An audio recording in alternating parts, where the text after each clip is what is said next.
Do you experience pain, burning, tingling, numbness, or even weakness in your lower back, into the butt, going down the leg? This could be what's called sciatica. So lots of people think they have sciatica, and they may be right, but sciatica isn't a diagnosis. It's just a symptom. It's telling us that there's a problem. So what we need to do is find out the actual root of why you're getting the sciatica. There's a few reasons this can happen, right? When you look at the spine, there's a couple reasons where you can get irritation to that nerve. So the nerves in your lower back come out from the spinal canal and then form the sciatic nerve. So at different places, you can irritate that nerve, which can cause some of those symptoms. One reason you can get sciatica is from the disc.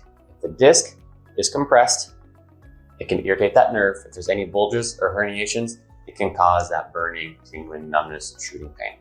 Second way you can have sciatica is from the joints. If the joints get stuck, fixated, irritated, there'll be swelling, inflammation in the area, which will also put pressure on that nerve and cause some of those symptoms.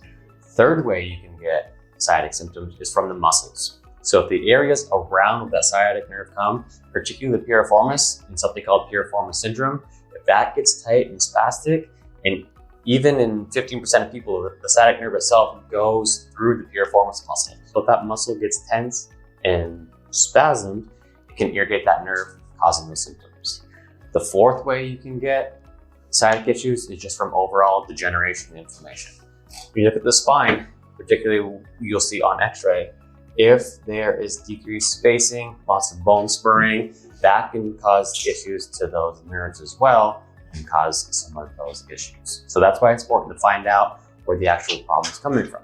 Say if it is coming from the muscle, you do all you want with the disc, it's not fixing the actual cause of the problem.